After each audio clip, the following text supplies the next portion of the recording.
悠悠数千载，苦心天上来。不信天地与神灵，只因世道坏。神话故事传景言，无人在其外。其实神话也好，传说也好，如果没有它的历史基础，没有它的现实意义，是流传不到今天的。也许上天正是利用了这些，向人们展示着神佛的慈悲与威严。也许我们中国人所说的“宁可信其有，不可信其无”，确实有着很深的道理。也许当到处都在流传着说要发生一件你认为不可思议的事情的时候，我们真的需要站在敬天信神的角度，好好的思考一下。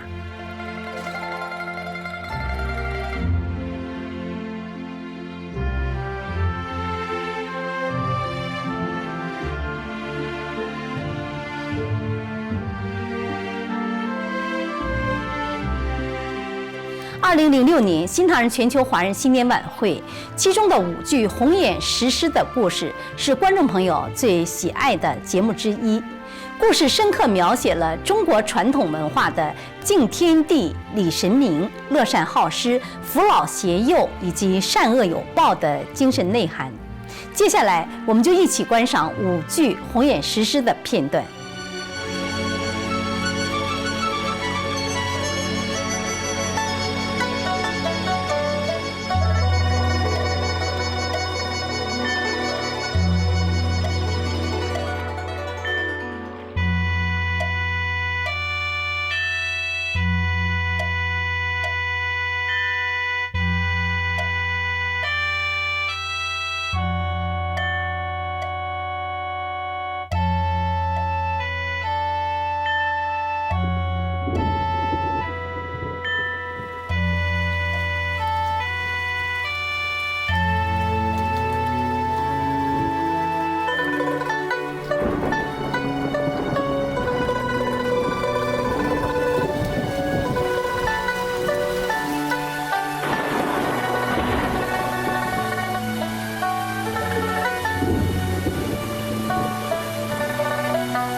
5句红眼石狮的故事是典型的恻隐人心、警醒愚迷的一个典故。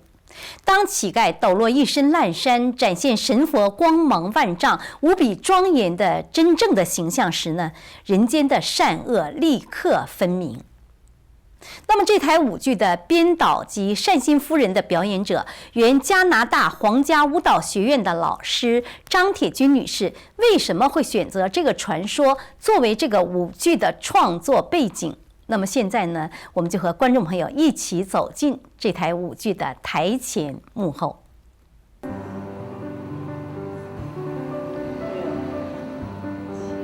听说您从事这个舞蹈事业已经有50多年了。是的。哇，真的是漫长的历史了。那您从事教学工作有多少年了呢？仅仅在加拿大就是25年了。在中国也10几年了。我是中国成立舞蹈学校，从1954年成立的舞蹈学校的第一批正规学生。哇，时间是很长。我们猜一猜，姐姐有多大了？我是没有猜出来，不过蛮年轻的哈。那么您为何会选择这个题材作为这个舞蹈的创作背景呢？对这个问题呢，我也想过。我不知道大家还记不记得南亚大海啸，那个灾难。是。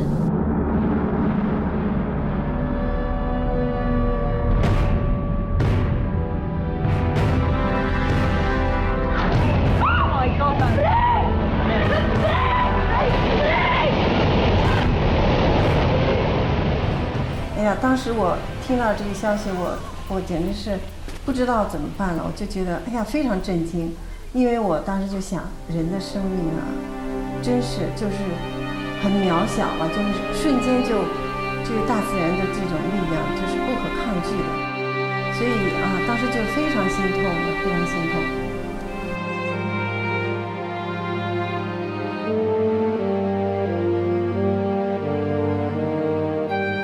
过不久就是在网上看到了一篇文章，这篇文章很有意思的。这篇文章写的就是说，当大海啸来临的时候，我怎么告诉你？那它是有深远的意义的在里边。他就说，当你在很愉快的在海边上拾着贝壳，在欢快，在晒太阳啊，在玩啊，在捡那个螃蟹或者是什么，这个时候有的人就告诉，有经验的人告诉你。说这个好像天空有点变化，不太对劲，我们赶快跑吧，可能有什么海啸或者是不祥的预兆。那么有些人就我这儿很好，玩得很好，你为什么那么给我来一个这么不愉快的消息？就不理，也有很多人也不听，但是有人也听了就躲过了这场灾难，没有听的呢，就瞬时间被大海冲走了。所以这个事情呢，对我的一个很大的启发，我就想起来我曾经知道了有一个故事，红眼石狮的故事。这个传说呢，就是讲一个村庄的一个妇女，她非常善良，她就是也是敬佛、信佛、拜佛。那么整个村庄呢，其他的人都不信佛了，都不信神、信佛，所以呢也无从谈取他们敬啊。那么听说这个菩萨呢，就要是来测试人心，走到这个村庄呢，就扮演了一个乞丐，正好呢就到这个老妇人的家门前，他呢就要讨一碗饭。那这个夫人呢很善良，看见一个乞丐，但是他没有食物了，仅仅呢是拜佛的一碗饭，他就分了一半给这个乞丐。那么这个乞丐顿时就告诉他，我是不是一般的人，是神佛。然后就告诉他，可能将来要有一个灾难，如果你看到村口两座石狮的眼睛发红的时候呢，你就要逃到山上去。那后来这个善良的老太太呢，就非常善良，她因为不想让别人都死掉，她一个人活，所以呢，她就把这个消息告诉所有的人。那么当时全村呢，没有一个人信她的，都不听，就开玩笑，就觉得其实这些可笑的事情，这是生活那么好。然后这时候呢，有一些小痞子就是比较恶作剧吧，半夜把这个狮子眼睛涂红了。涂红了以后，对，这个灾难也就来临了，就像我们在剧中看到的一样啊。那么您为什么要把这样的一个信息传递给我们的观众朋友呢？对，这里边很有意思。当时因为我就把这两件事联系到一起了。那么我想呢，就是说，因为我自己觉得是有神佛存在的，我是有信仰的。那么我想，全世界的人也有很多有信仰的啊。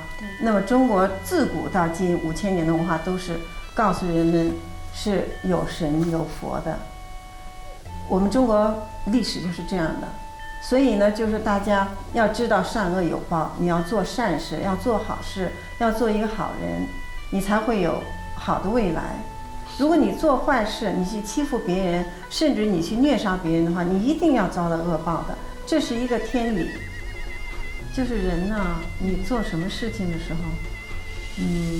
不要以为自己做了就谁都不知道了，这是绝对不会是这样的。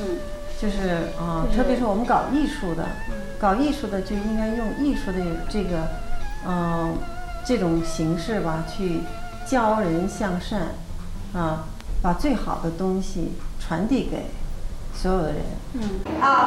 还有那个最后那个。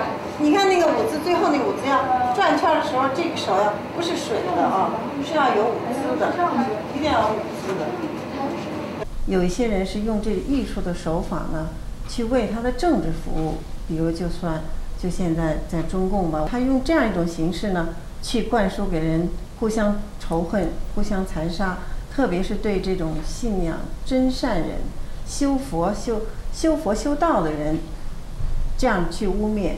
他们这样做呢的结果呢，就是不但害了自己，毒害了很多人，就是毒害了很多观众。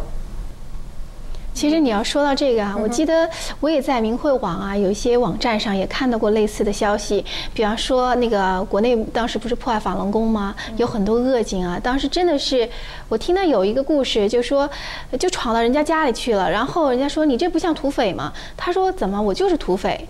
就说那些警察真的是从内心他自己明明白白的做坏事，而且我当时看过很多报道，就是有很多恶警吧，真的后来就遭到了报应，什么撞车了呀，或者说自己突然得了不治之症啊，看起来我觉得真的是很触目惊心，所以觉得哎呀，做人真的是得循规蹈矩，做一个好人。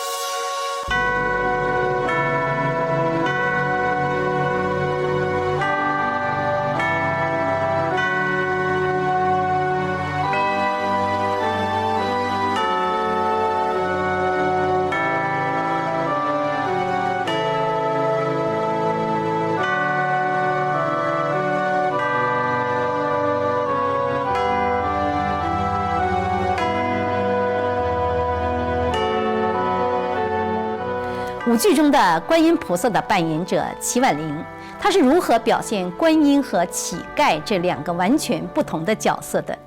表现观音的哪些因素？那么在表演时，她在心里又是怎么想的？哎呀，其实刚开始的时候啊，我真的认为是两个完全不同的角色，因为你想想，一个是那样光芒万丈、无比神圣庄严的菩萨，那么另外一个呢，却是无依无靠、这么非常无助的一个乞丐老婆婆的形象。所以当时在诠释这两个角色的时候啊，我就在想，哎呀，怎么样能够让我自己看得老一点啊？那人老的时候是不是驼着背啊？或者说被人家欺负的时候会是怎么样一种心里那种无依无靠的那种可怜楚楚的感觉？那后来呢，张老师看见我表演的时候就跟我说了一句话，说，哎呀，你这个乞丐婆婆演得不够庄重。当时我听到的时候，我是先是一惊，然后后来我在想，啊，原来这个乞丐老婆婆她并不是一个普普通通的乞丐，因为她是观世音菩萨她化身来启悟人的善念这么一个角色。当我明白这一点的时候呢，我其实就把这两个角色合二为一。所以当我再去演这个乞丐的时候，当被人家欺负辱骂的时候，那种心态呢，不再是为自己而难过，而是真的为那个施恶者他们感到悲哀。那你是表现这个观音菩萨啊，是怎么表现它哪些因素呢？观音菩萨它就是一种慈悲庄严的化身。其实刚开始接到这个角色的时候，我是觉得很为难，因为呢，它没有什么舞蹈动作，它完全就是展现的这个人物的境界，可以这样说。所以呢，我当时拿到这个角色的时候啊，我就在想，那观音菩萨他到底是一个什么样的心态呢？他应该是很慈善的。所以当第一次彩排的时候特别有意思，那下面的那些舞蹈者啊，还有我们的老师啊，舞台那个艺术总监啊，他们就跟我说，哎呀，这个菩萨演得不够庄严，说笑得太多了。哎呀，我当时就想，哎呀，那就不能笑了。所以第二次彩排的时候呢，哎呀，我就特别的紧张，我说，哎呀，千万不能太笑了。可是下来之后呢，大家又跟我说，不行，你这太严肃了，菩萨应该是慈悲的。我当时就觉得特别的郁闷哈，然后回家呢，我就在想，对着镜子看，我说那到底什么是既慈悲又庄严的那种感觉呢？后来看着看着，我突然一下，我当时从内心就明白了一个道理，就是慈悲其实不是装出来的，它是修出来的，它应该是发自内心的一种修为。所以当我明白这个道理之后啊，我其实就把我的注意力从舞台上转移到了我自己的生活中，因为我觉得一个好的舞蹈者，他带给观众的其实是他从内心深处发出来的那种正的、善的和纯的力量。大步大，好，身子，别盯着看你，这样大了看，一定要大。铁军，您呢是扮演这个单心夫人啊。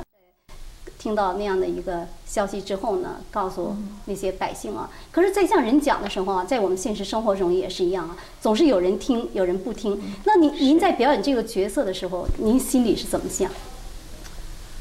我心里当时就想，不管你听或者不听，我总是要把我知道的要告诉你，直到你最后能听，我就是这么一种心情。我就是用我的心来告诉你，你相信我，我告诉你是真的。是，我记得当时啊，我在台后的时候看见，铁军老师在台上，他真的是发自内心的跟那些人快跑快跑。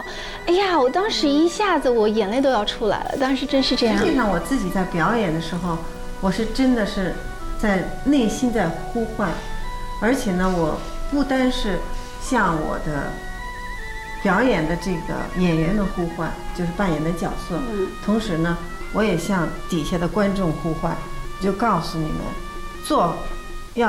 人要做善事，一定是这样，这是天理，善有善报，恶有恶报，大家听听劝吧。我当时就是用这样的心理的台词，向所有的观众这么说的。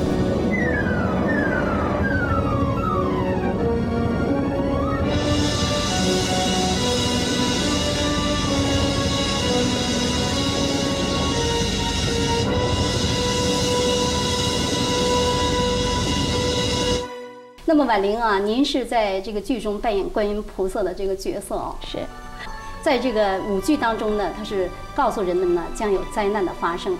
可是也有人问啊，说如果说啊观音他不告诉那个善心人的话哈，就不会有人把这个故意的把这个狮子的眼睛弄红了，这样是不是预示着没有灾难的发生呢？其实我觉得一个社会一个国家，就好比说它有它的法律，它有它的制度。我相信在这个世界上，在这个宇宙中，它同样也有天理的存在。所以为什么从古至今吧，人们都在说做人一定要行善，这样呢才能够造福后代。就像铁军老师刚才说的，善有善报，恶有恶报。我想就是神佛观音菩萨，他是大慈大悲这样光芒四射的这么样一个觉者的形象。所以我觉得不管观众朋友他信不信佛，或者相不相信神佛的存在，他都能够理解这一点，就是神佛永远都是施善于人的。所以其实灾难不是说是菩萨或者神佛看谁不顺眼给你加了这么一个难，灾难都是人自己造成的。因为人心啊，它真的是不再善良，你做那么多恶事的时候，他一定会遭报。观音菩萨他之所以去化身哈，他扮演成那样一个乞丐，我想他是不是还是要给那些作恶的人们一个机会啊？对，真是这样。我同时我自己也是这样去理解的，因为我觉得在看到就是这个舞剧中啊，这个村庄里人们都已经人心已经到了那种地步的时候，人心无善念。那么菩萨看到的时候，他真的是还要给人最后一次机会，将自己化身成这么一个无助的一个乞丐婆婆，去看谁还能有那么一丝的善念，谁就能得度。那我觉得那些剧中的那些恶人啊，真的是连最后的这么一个机会，他们是白白的浪费了。因为这件悲剧可以说是他们自己不相信神佛存在，而所谓的恶作剧而造成的。同时我还想补充一点，不是说灾难是突然降临的，它是给每一个人机会。你比如说这个老妇人是吧，她的善良，她是影响着周围的一些个她的邻居啊，比如说人家遇到困难了，她就去帮助别人，是吧？乞丐没有饭吃了，她去救济他；有其他的人冷了没有衣服，她去把衣服给他们。这些个小事就是会告诉一些人，这个老妇人她的为人是什么样的。那么到关键的时刻呢，这些人是会用脑子想的，他是有悟性的，他悟到了以后，他就会相信这个老奶奶绝对不会欺骗我啊，宁可信其有，不可信其无，是吧？这个咱们古人经常说这个，所以他信了的人他就得救了。在整个的包括排练啊，舞剧的排练还有巡回演出中啊，你们印象最深刻的地方是什么？我觉得最感动的呢，就是观众对我们的肯定吧，真的是，无论是东方人、西方人，无论是男女老少，真的他们都能够明白我们要想对他们说的话，而且他们是从内心深处对这种理念产生了共鸣。观众一个，叫 message 也好，或者是信息传达给观众一个信息，就是说要珍惜我们自己的生命，珍惜这一切。因为在我演到最后的时候，我跟观众是说话的，我是说，虽然我看到地下一些死尸，但是我非常的痛苦，因为我不希望他们死，我希望他们活。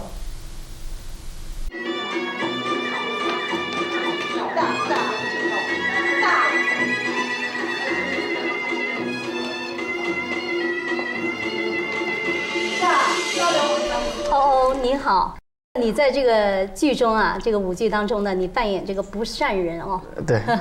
那你是在这个剧中怎么样揣摩这个恶人的这个角色呢？其实开始的时候不是很好揣摩，因为不知道恶人到底是怎么样去一举一动会是怎么样的。后来呢，发现其实恶人吧，要想学就是把不好的那一面给它放大，就是不去管那个不好的那一面。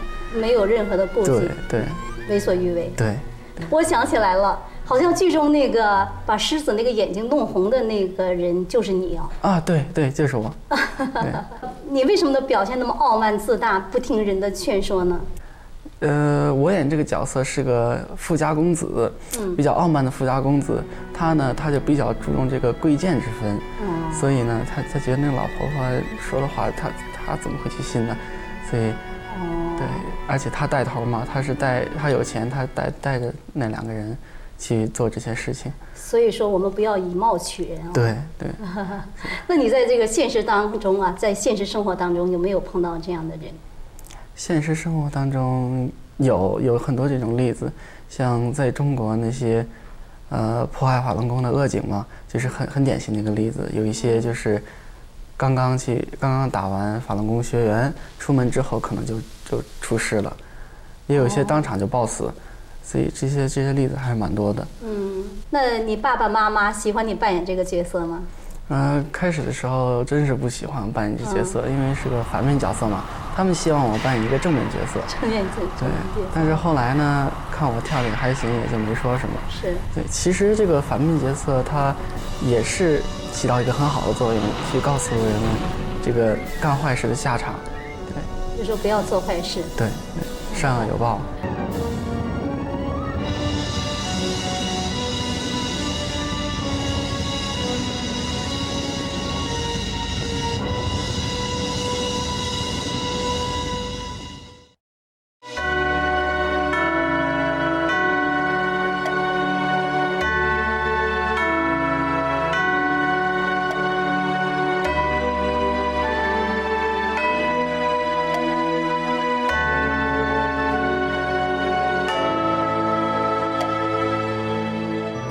有人说人生如戏，戏如人生。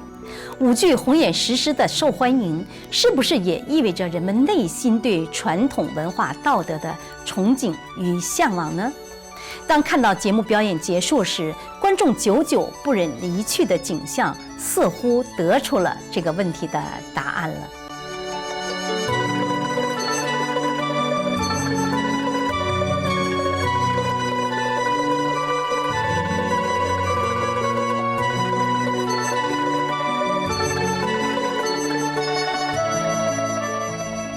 路要靠自己去选择，静下心来，听从内心深处佛性的指引，也许您会惊喜地发现，这正是梦里寻他千百度的谜底。今天节目时间到了，非常感谢您的收看，我们下次再会。